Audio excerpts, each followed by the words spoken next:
Hello, everybody, and welcome to the first live episode of the year. As you can see, thanks to President Trump, we've had to come back to work earlier than we planned, so we're not in studio. Welcome one, welcome all. And it seems the pattern of 2026 is to continue the pattern of the previous several years, where any country that we have any connection to personally gets invaded. It's your turn, Francis. Congratulations, mate. Yeah, thank you very much. It was a rather surreal experience to wake up on a Saturday morning, turn my phone on, check the football results, and what it wasn't actually the football, what was actually on my screen was something that Venezuelans have been praying for ever since basically Maduro got elected, but also before Maduro in the time of Chavez, which is Maduro has been taken. Him and his wife have been taken by the United States, and they are going to be facing justice for the crimes that they have committed in Venezuela. There is a word in Well, Venezuela. you say that is that, I mean, we'll get into that before we go all the way in. Let's give everybody a little moment to join in. We'll discuss the idea that he's going to be facing justice for this crime he's committed in Venezuela and the geopolitical implications of all of that. But before we get into all of that, perhaps you can just give everybody a quick breakdown of who Nicolás Maduro is, how long he's been in power, and what may have led to this operation, particularly in the light of the conversation we had with Daniel DiMartino, very timely released episode that's obviously done incredible numbers since it's come out because of this event. So just give us the basic background, first of all. Of course. So it all starts in 1999 with Hugo Chavez being democratically elected by the Venezuelan people in a landslide victory. This is what people always forget. Hugo Chavez won by a landslide with a communist revolution. It was a communist party. He was talking, they were calling themselves Chavistas. And what he was promising in his left-wing populist revolution is that the elites were the ones who were ignoring the Venezuelan people. That's why we saw this horrendous inequality in Venezuela between rich and between poor. He was going to do something about corruption. Venezuela has famously been one of the most corrupt nations on earth since from before my time. And he promised to do something. Venezuela was the fifth biggest oil producer in the world with the largest oil reserves in the world. And a lot of that oil money had not filtered down to the poorest people. Venezuela, and particularly Caracas, one of the most unequal societies in the world, where you had this echelon of very rich, very wealthy people who were living these incredibly luxurious lives. And then you had other people, the vast majority of people in society, living in what is called los ranchos. In Brazil, they're called the favelas. They're the shanty towns. So that's the backdrop of Venezuela. It was corrupt president after corrupt president after corrupt president. Chavez came in, landslide election, and he said, what we're going to see is a left-wing populist revolution. What we're going to see is a redistribution of wealth. What we're going to see is a fairer Venezuela.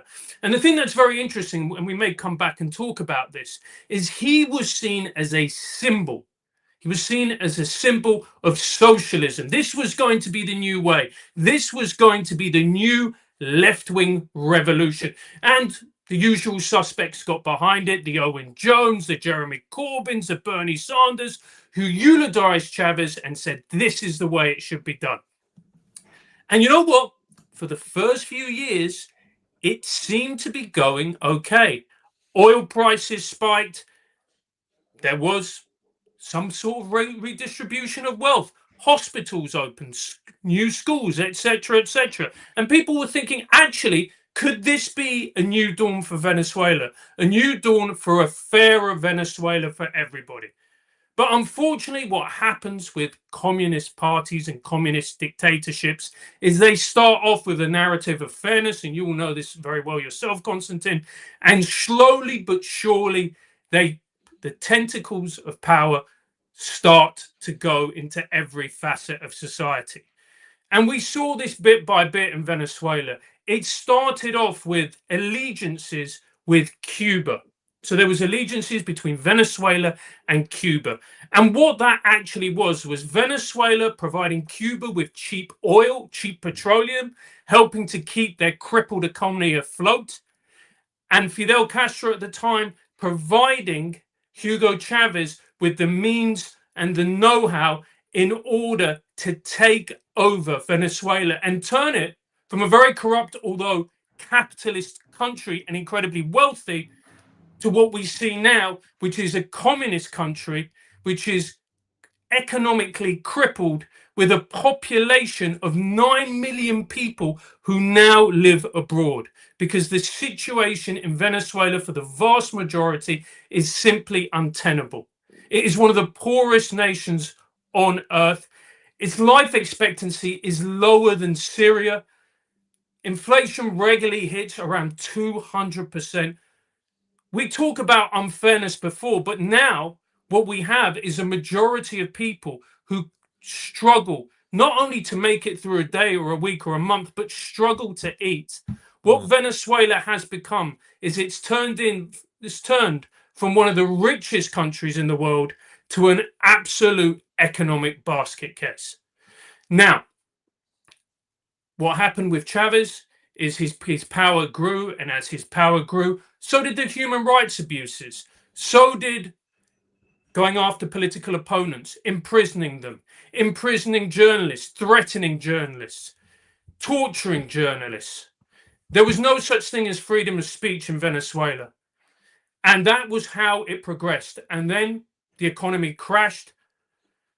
And then what happened, and no one expected this, is Chavez got sick. He developed stomach cancer. And he passed away in 2013.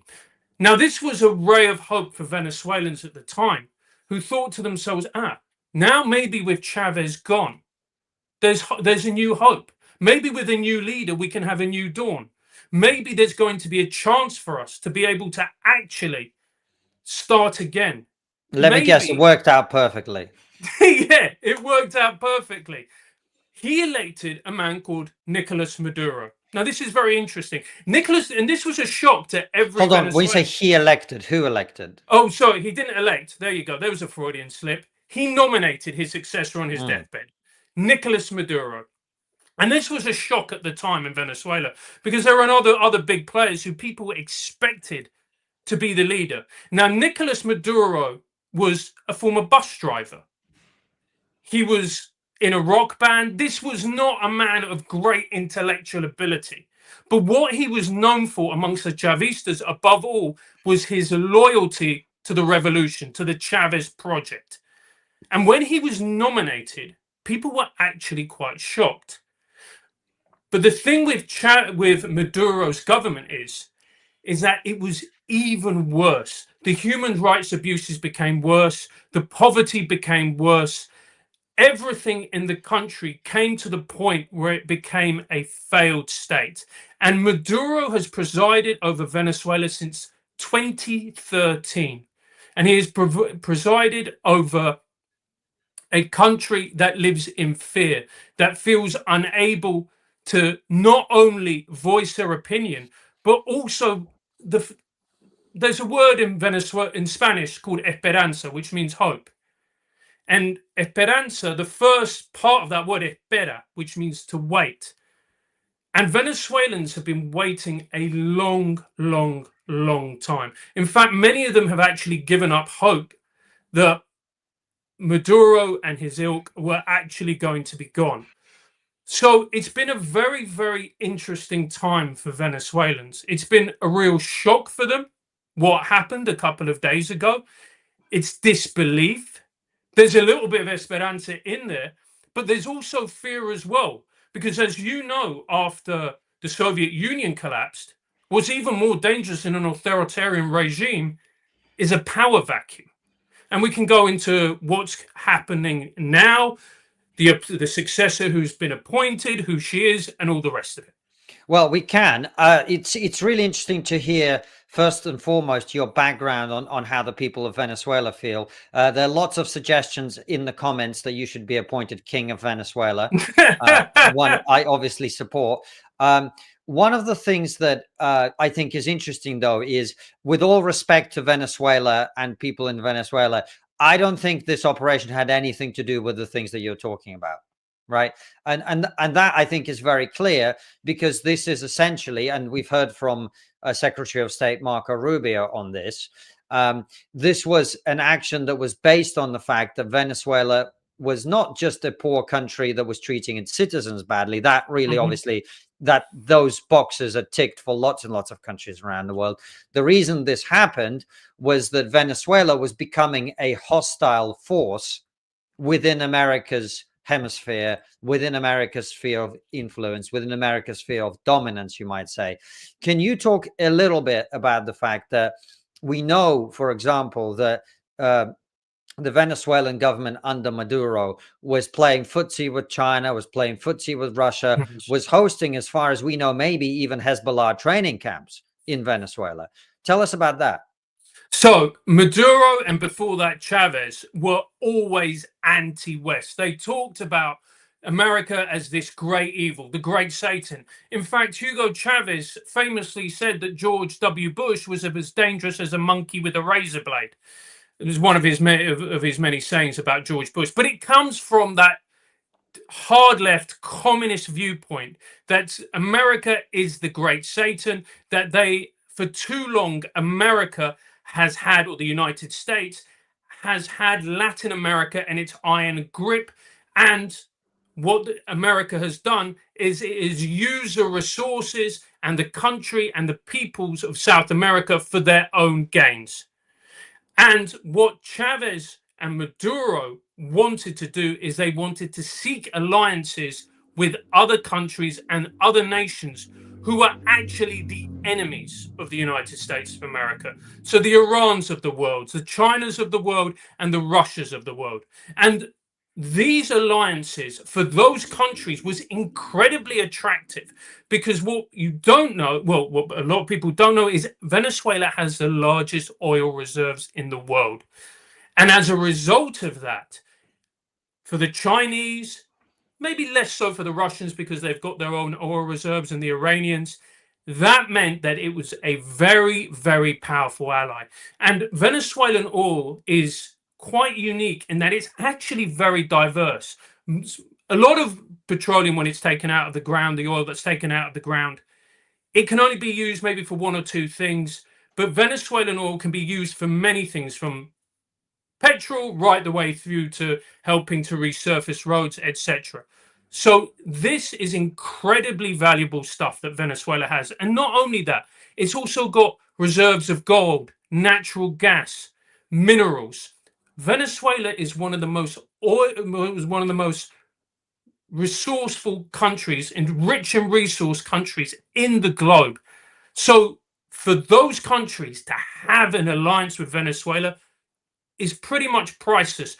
Also, as well, the fact that they could have relations and close ties with a nation, people don't realize that actually Venezuela is at the very top of South America. It's right on the Caribbean Ocean, and it's only a couple of hours flight Caribbean Basin.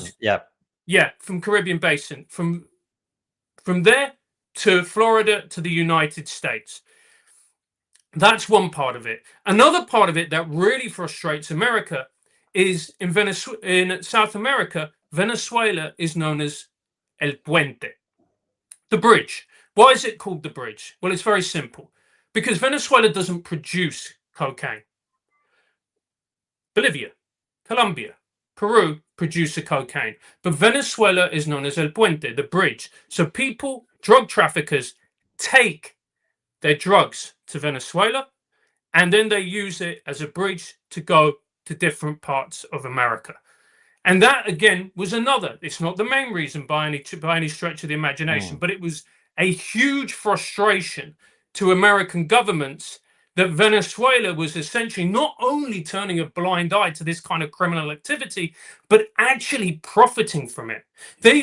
And it wasn't only that. It was the brazen way Chavez and Maduro were flaunting this criminal activities, flaunting that they were in league with Russia, with Iran.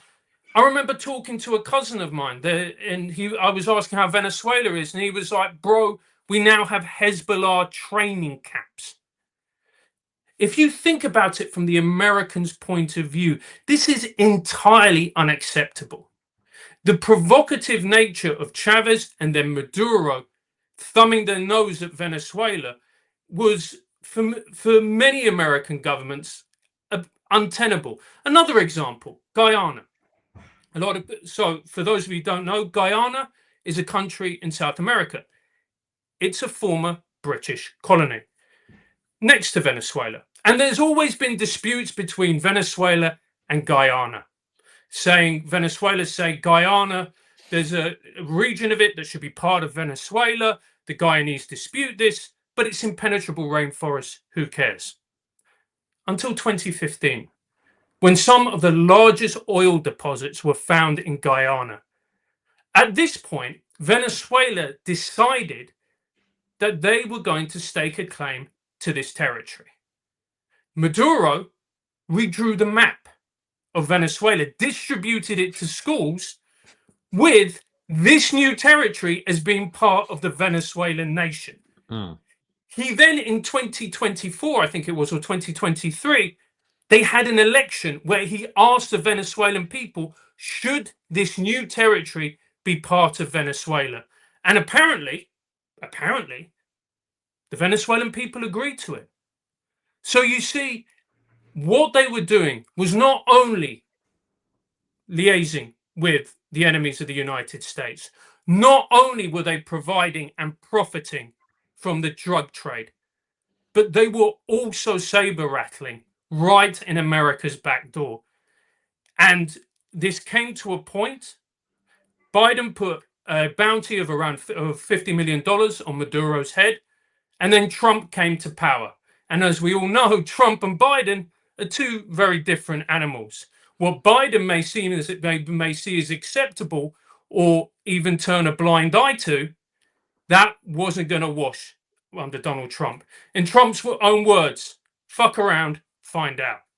Well, what's interesting as well is obviously there's another potential conversation to be had here.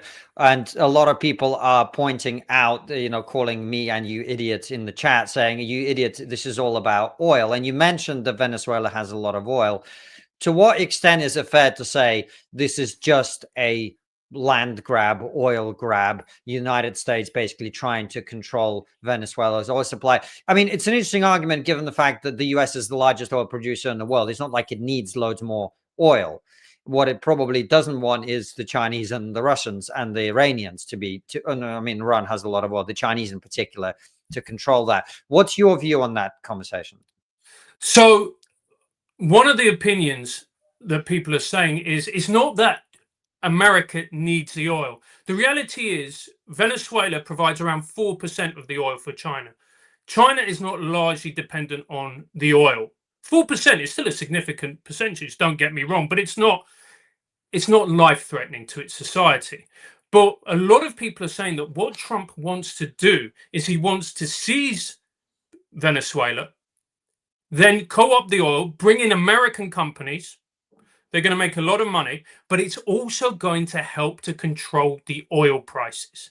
Because once you start to control the oil prices, and if you keep it below $50 a barrel, that is really going to affect your enemies. Really going to affect your enemies. So there are a lot of people saying that. And look, we've got to be honest about this. Of course, oil plays a significant factor.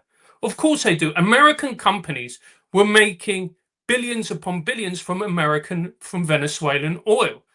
They had contracts in Venezuela with PDVSA, which was the Venezuelan oil company. It was nationalized.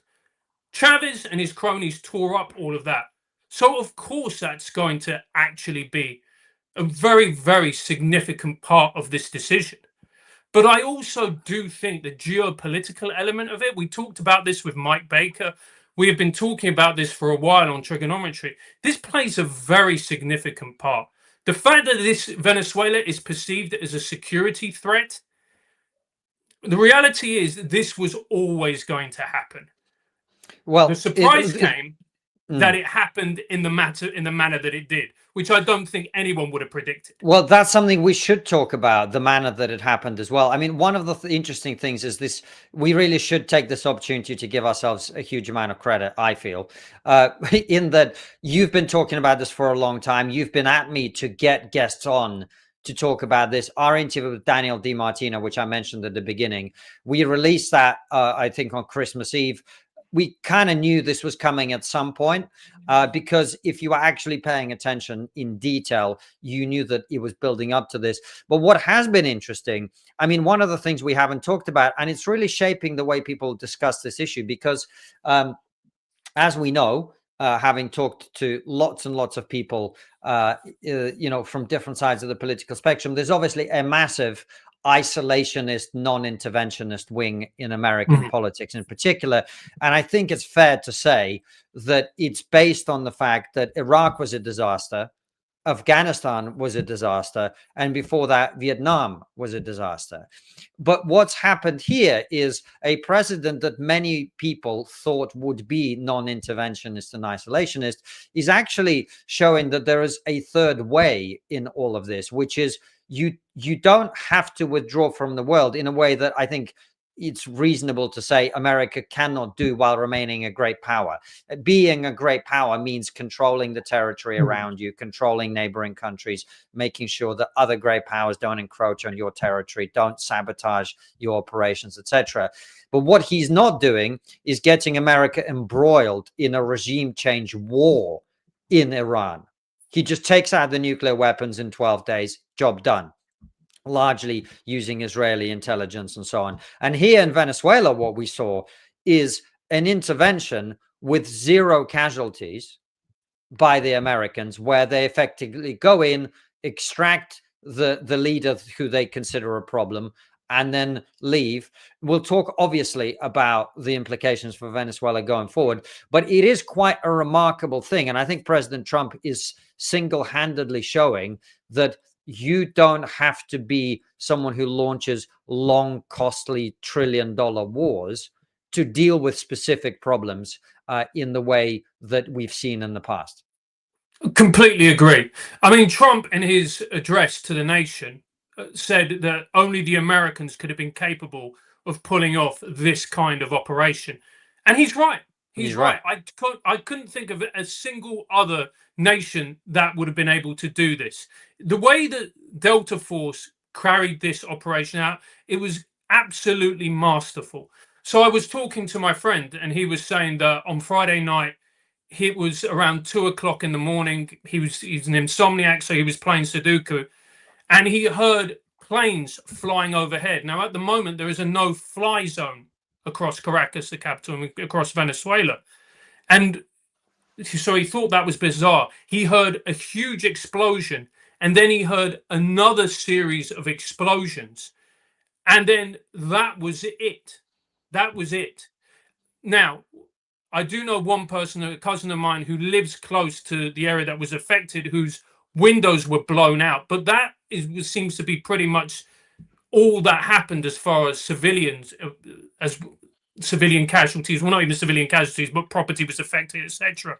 So what Americans did with this was completely masterful. But what's really interesting, and I don't think people are talking about enough, is who they appointed as the successor. They didn't appoint Corina Machado, what people widely regard as the leader, the de facto leader of Venezuela. He said about her, she's a nice lady, but she doesn't have the respect of the country. And what people actually think he means by that is she doesn't have the respect of the army. So if we look at it through that lens, it's a very pragmatic choice, because he's put in place, effectively, one of Maduro's hench people. And this Delcy Rodriguez, by the way, is not a moderate. She was at Maduro's side when he was committing his horrendous crimes, when all of these awful things were happening to the Venezuelan people. What's really interesting as well is her father was a renowned left-wing terrorist. So this is a woman who has extremism coursing through her veins. Is she a communist? Yes. She's a part of the Communist Party of Venezuela. And do we know why it is that they've essentially replaced one communist with another?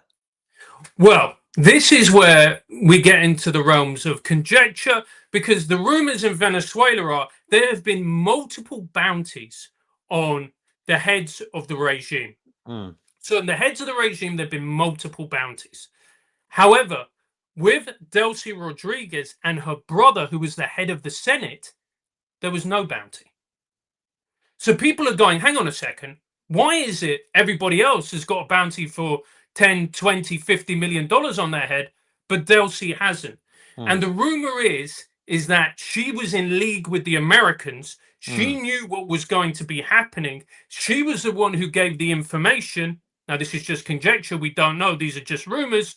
And that's the reason why she has been she has stepped in, and we have seen this smooth transition of power, because she has said herself, and she's made this public, that she will do whatever the Americans want. She will do And whatever what do they Trump want? wants. Have we heard what their plan is for Venezuela? Because, I mean, you talked obviously at the beginning about the fact that this is a great opportunity for the Venezuelan people to finally have leadership that actually represents them and their wishes, and have a stable economy, etc. Well, what you're describing so far doesn't sound remotely like that. No. So what Trump has said is that essentially, he didn't use these words, but Venezuela is currently a de facto colony of the United States as of this moment. He says that Did he really say that? No, he didn't say that, but that's what Venezuela is as of this moment. Venezuela is under the control of the American government. How? Because they have a leader in charge who is following the orders of the Americans.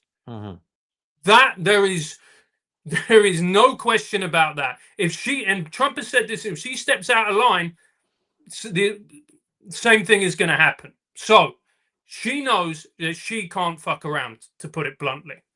So what Trump has said is he wants Venezuela to be opened up to the oil companies. He wants the oil to be started, to the infrastructure to be rebuilt. He wants the oil to start pumping.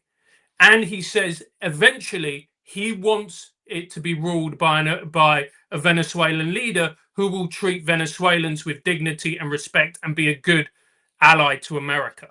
But at the moment in Venezuela, you might have seen videos of Venezuelans cheering on the streets, Venezuelan flags, hot Venezuelan ladies, dancing in the street, etc. None of that video footage have come from the streets of Caracas, Maracaibo, or any other city in Venezuela. Those have come from Madrid, Barcelona, Miami, wherever it may be. When I was talking to my friends and relatives, there is a lockdown in Venezuela. Nobody is allowed to leave their house unless you go to work and it is an emergency, or you have to buy food, or you have to go to the gas station. That is it. At the moment, the colectivos, which are essentially Maduro's thugs and henchmen, the people who patrol and maintain order, they're currently roaming the streets. If you were found on the streets without papers or without a good reason to be there, you are in big, big, big trouble. Well, this is why I asked you why you say that the United States is in charge, because if Maduro's colectivos are roaming the streets shooting people who go out, that doesn't sound to me like the US is in charge. But we don't know that they're shooting people. What we do know is that there is a lockdown, and that... Okay. But is that lockdown instituted by the Americans? We don't know. We don't know. But what we do know is that it wouldn't surprise me if it is, because there's the most dangerous thing, and we've touched on it before, is a power vacuum. And that's what they don't want. Because when you have regime change, like we've seen in Iraq or in Afghanistan, all of these countries, the moment you have a power vacuum, that is the time when everything crumbles. So it actually makes sense to have a lockdown and to have people in their houses and not leaving only for essentials or emergencies. It's an interesting situation, because I'm not hearing a lot about the promise of elections or democracy and all of that. Do you think that's on the cards? I think that's going to be a long, long, long time. I think Venezuelans have waited for 26 years to get rid of this government. I think, unfortunately, there are no promises. We don't know. There have been talks that Delcy Rodriguez is going to rule for a 90-day interim period. Mm-hmm. And bear in mind as well, it's not only Delcy Rodriguez at the top, all Maduro's henchmen and some of his most notorious enforcers, the Minister of Justice, the Minister for the Interior, who is also the head of the colectivos, these people, these men are still in place. They are still in place. So even though they have had bounties on their heads for tens of millions of dollars, they're not going anywhere as of this moment. And I think what's really important to talk about is the level of uncertainty. No one knows where this is going. This is a day-to-day situation where Venezuelans and people around the world are waking up and going, what's going to happen today? So it's quite apparent that America is in charge, and they're saying to the Venezuelan government, this is enough. We're going to now operate and instruct Venezuela how to exist, how to live, how to be a country. But as to the long-term future of Venezuela, what happens and to the Venezuelan people, it's anyone's guess, to be honest. We haven't really talked about Maduro. I don't know how important it is at this point, but effectively he's been taken to the United States, has been charged with drug trafficking, as I understand it, and he's pleaded not guilty. Is it fair to say that while he certainly, and our conversation with Daniel DiMartino touched on this extensively, it's certainly true that his people have been involved in the drug trafficking, including to the United States. That really isn't the reason that this has happened. Is that fair to say? No, that's not the reason that it's happened. Because if we look at drug trafficking, we go, well, why not Colombia? Why not Mexico? Mexico, in terms of drug trafficking, dwarfs Venezuela. And it's not only because it's cocaine from Venezuela, but if you look at the fentanyl that comes over the border from Mexico, no. The accusation is that Maduro is part of the Cartel de los Soles, which is a notorious cartel, drug cartel, and these are the accusations being leveled against him. One of the things that actually people have missed is it's also his wife, and people are going, well, why is his wife? And this is where it gets also really interesting, because his wife was a politician, or is a politician, and she is known in Venezuela as crueler, more vicious than her husband. Somebody who instructs the torture of political enemies, journalists, and also takes a real delight in the suffering of other people. And the fact that she was captured along with Maduro sent, I can only say, shockwaves of joy, and people in Venezuela were so happy, actually probably even more happy that she was captured than Maduro. She's known as the brains of the operation. There have been several clips that have gone viral across the internet showing Maduro trying to do even basic mathematics live on air and failing miserably time after time after time. And it goes back to the point I made. This man wasn't picked because he's a brilliant leader, or he's strategically ingenious, or he's an incredible politician. This man was picked because he was loyal and he followed orders. It's the people below him and around him who are the brains behind the party. So again, it touches on the fact that if you think, or people think, that just because Maduro and his wife have left Venezuela that the problem has been solved, tragic as it is, that simply isn't the case. Well, that it's interesting that we're talking about this, because just because somebody's part of a regime doesn't mean that they will necessarily continue the same policies. The example I would give is in the Soviet Union, the USSR. The people who led that country to be democratized were Mikhail Gorbachev, Eduard Shevardnadze, and others who were members of the Politburo. They were senior communists who were effectively a branch of that leadership cadre who saw that the current way of doing things was no longer sustainable, and because of that adopted pro-democracy policies. So I suppose the question is, are these people hardcore? And also, ultimately, can they be kept in line by the Americans, or will they do what often has happened in Latin America, where somebody is established as a leader of the country by the Americans, and when they get the power and they get the money, they turn around and they start having a go at the gringos again? It's a very good question. Very, very, very, very good question. And the reality is, number one, we simply don't know. But number two, it's when you have a ruler like Trump, when you have a president like Trump, Trump's great strength is his unpredictability. And the fact that you don't know what he's going to do at any given moment. And that includes all of us, probably even Donald Trump himself sometimes, I imagine. When you're dealing with a man like that, you are not going to want to antagonize, provoke, or anger him, because you have already seen what he's done to your leader. And I can't think of another president in living memory who would execute this type of plan. Trump's strength, and his greatest strength and his greatest weakness, in fact, is his boldness. So if you're up against an adversary like that, would you antagonize them? Would you want to play games? Or would you actually realize that if you want to keep your position, if you want to keep your hold on power, and most of all, if you want to stay alive, probably this isn't the guy to mess around with. Now, only time will tell if what I think will if my position turns out to be correct. But if I was Rodriguez, there is no way in hell that I would be messing around at this point. It's particularly what happened to Maduro. Well, let's turn a little bit to what's been happening in the West and the commentary in our mainstream media here in Britain and in America.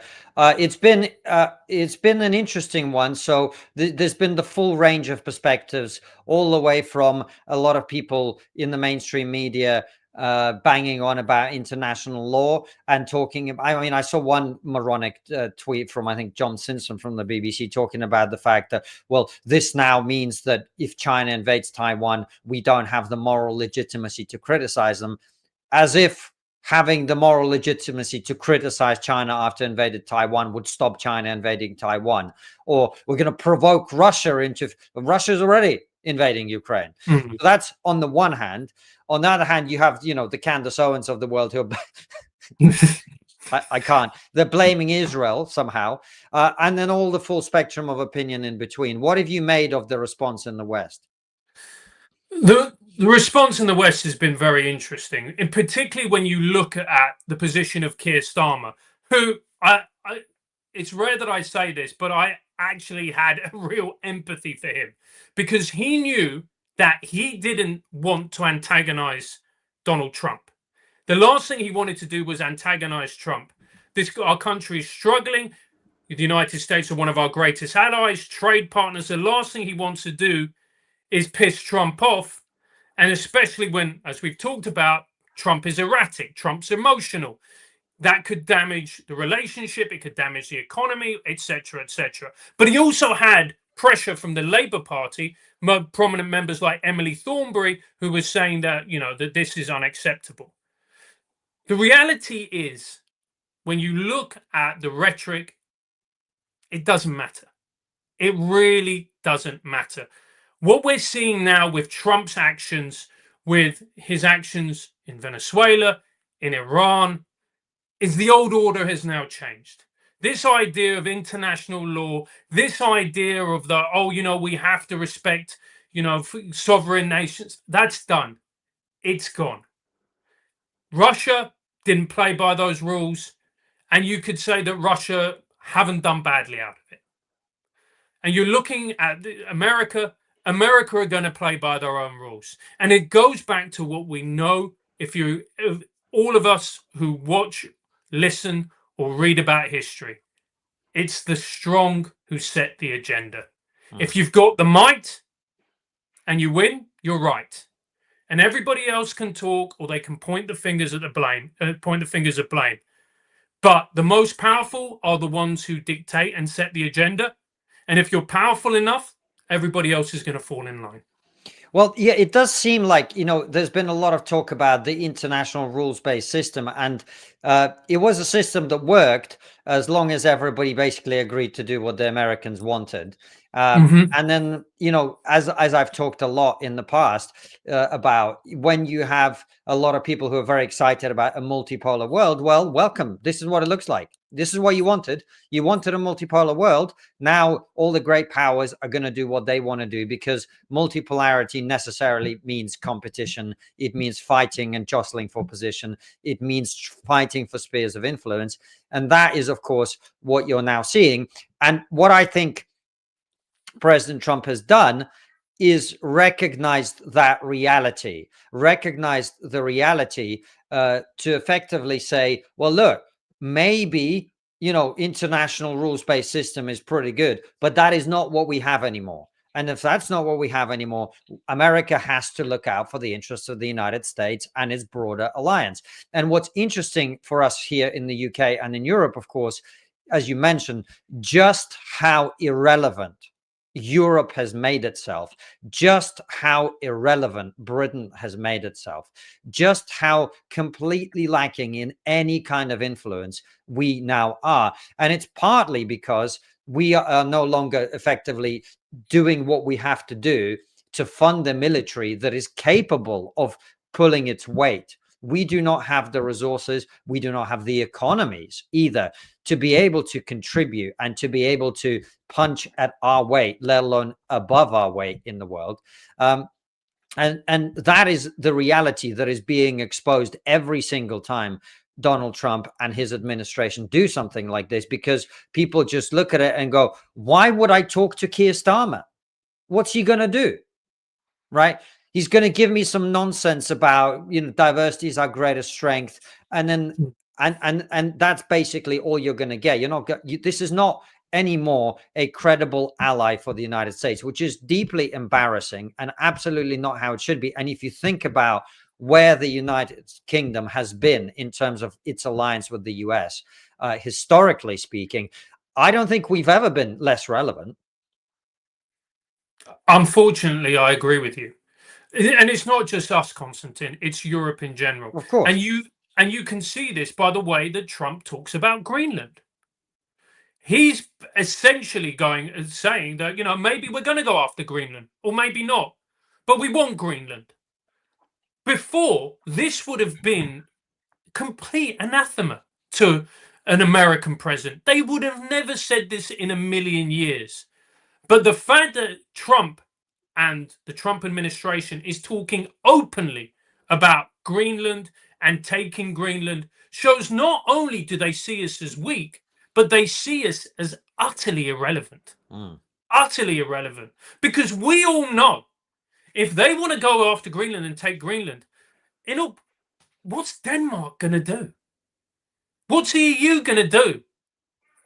The reality is we are in a new world, and we've reverted back to almost to the pre-World War II order, where it was about strength, it was about power.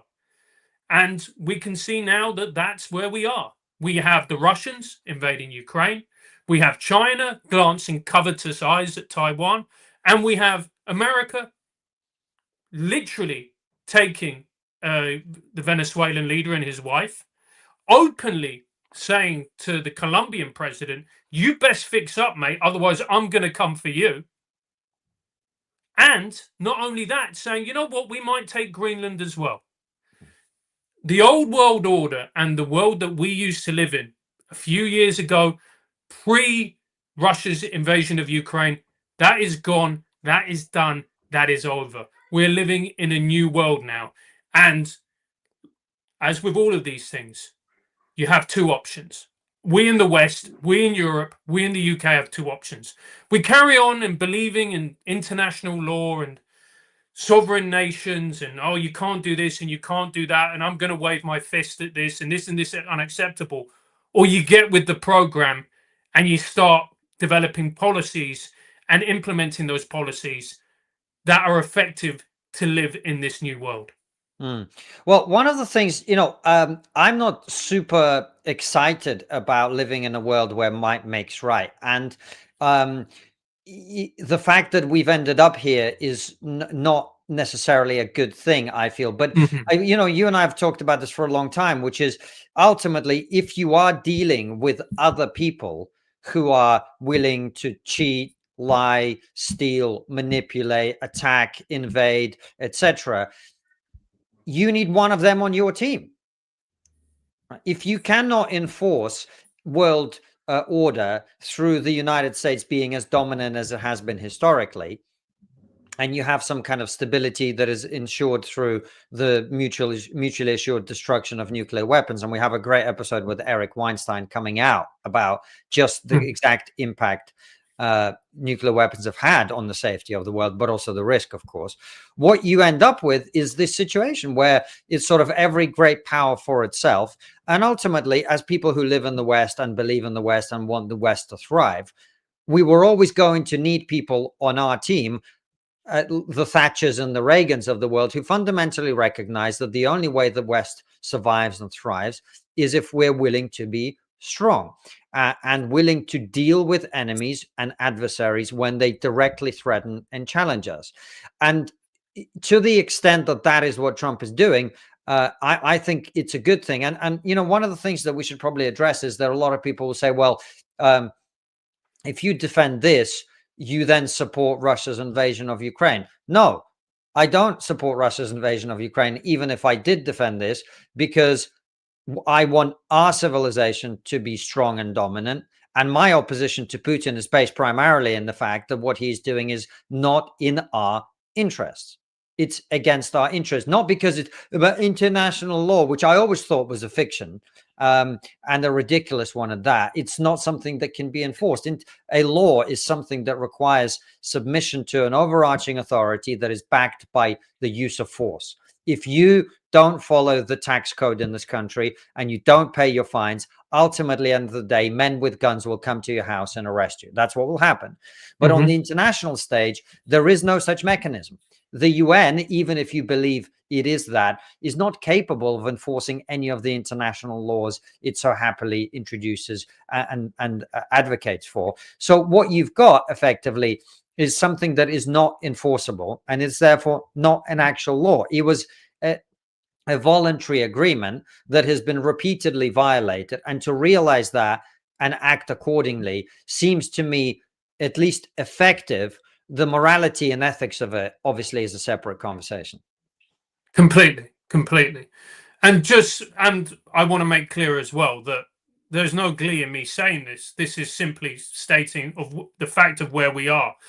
But we also have to acknowledge, Konstantin, that we have signed the declaration of our own complete irrelevance. Our behavior, this idea that we had somehow eliminated war, that we had eliminated conflict, that we didn't need armies. What's the point of armies? That's for the barbarians. We don't need that anymore. Yeah. We're demilitarized. Come on, it'll be fine. We don't need a navy or an air force. Well, it turns out, actually, wars have been consistent throughout the entire history of the human being, and they will be until the day that we go extinct. And that's just an unpleasant reality. And one of the problems with the world that we have been living in is that we haven't been living in the real world. We just haven't. We spend more than we have. We demand comfort and safety. We say that gender doesn't exist.